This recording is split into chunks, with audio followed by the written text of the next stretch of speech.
Señores, recientemente Donald Trump pasó por una circunstancia un poco incómoda en uno de sus últimos discursos. Se encontraba en Walker, Michigan, y algo inesperado ocurrió. La gente empezó a levantarse y se fue. Tal cual, señores. Donald Trump en este estilo inconfundible no dejó pasar la oportunidad de dar explicaciones.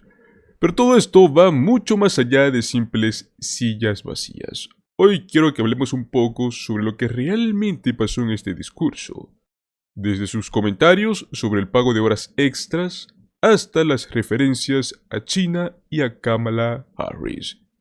Créeme que estaremos hablando de detalles muy interesantes en este análisis. Todo empieza de esta manera. Donald Trump está en Walker, Michigan, frente a una audiencia. Está en pleno discurso cuando de repente empieza a notar que la gente se está levantando de sus sillas, que se está yendo del discurso. Pero claro, pues Donald Trump no se iba a quedar callado. Él como siempre tiene una cierta explicación para todo. ¿Qué fue lo que dijo? La gente que ve saliendo no es porque quieran irse. No, no, no. Es porque quieren tomarse fotos al final. Si me retraso, a veces se van antes, pero créanme, nadie se va antes, solo que yo termino rápido. O sea, se dan cuenta, según él la gente se iba solo para tomarse fotos. Claro, parece que todo está bajo control, o al menos eso es lo que él quiere hacernos creer. Pero seamos sinceros, no es la primera vez que algo de este tipo pasa en sus eventos. Creo que ya empezamos a ver el porqué. En uno de esos momentos más sorprendentes en el discurso, Donald Trump se queja del pago por horas extras. Así es, en pleno discurso frente a trabajadores, habla de lo mucho que le molestaba tener que pagar ese maldito dinero extra por las horas que la gente trabaja de más. Literal, dijo lo siguiente: yo solía tener que pagar ese maldito tiempo extra y me costaba una fortuna. O sea, ¿es en serio? Está hablando en Michigan, un estado lleno de trabajadores que seguramente hacen horas extras para llegar a fin de mes. Y él se queja de lo que le costaba pagarles. No sé ustedes, pero este tipo de comentarios no creo que conecten muy bien con la audiencia. O sea, ¿cómo creen que les cayó esto a las personas que estaban presentes? Cuando te quejas del pago de horas extras, ¿a quién estás realmente atacando? A la gente trabajadora, a las personas que hacen este esfuerzo adicional para llevar algo más de dinero a casa. Es como si Donald Trump estuviera totalmente desconectado de la realidad de estas personas. Luego de esto también pasó un momento bastante irónico. Mientras estaba leyendo directamente el teleprompter, que es donde sale lo que él tiene que decir en su discurso, Donald Trump de repente decide hacer una pausa y dice que no lo necesita, que es mejor sin él, que quiere improvisar. ¿Qué fue lo que dijo? No estoy leyendo desde el teleprompter, y es tan bueno no necesitarlo. Esto es algo que solo Donald Trump puede hacer. O sea, está literalmente leyendo mientras dice que no lo necesita.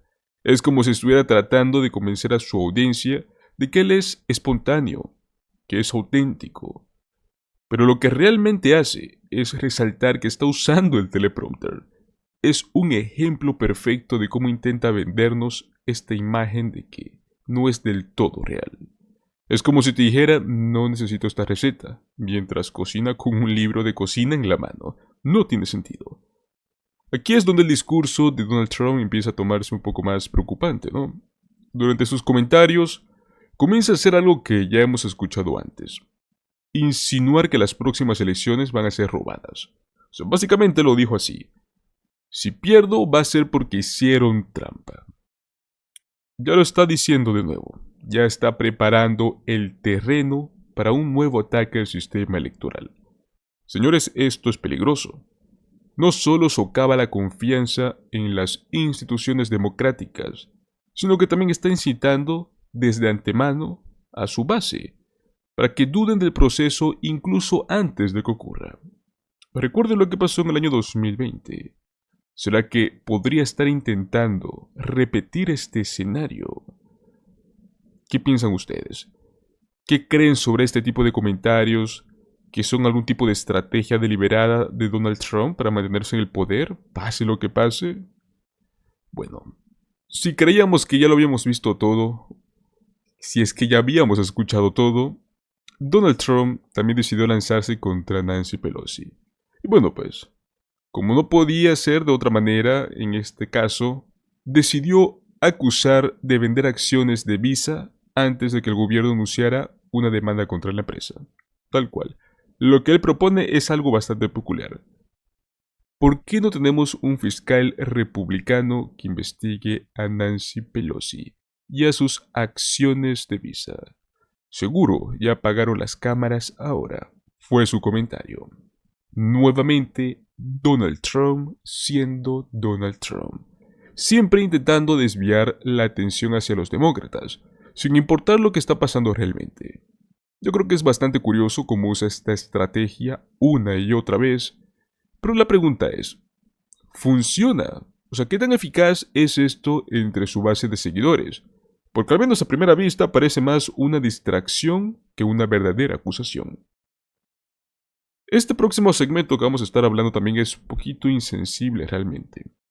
Mientras Donald Trump estuvo mencionando este tema del gran huracán que había golpeado una de las áreas de Estados Unidos, él dice que todo está bien, aunque hay reportes de muertes.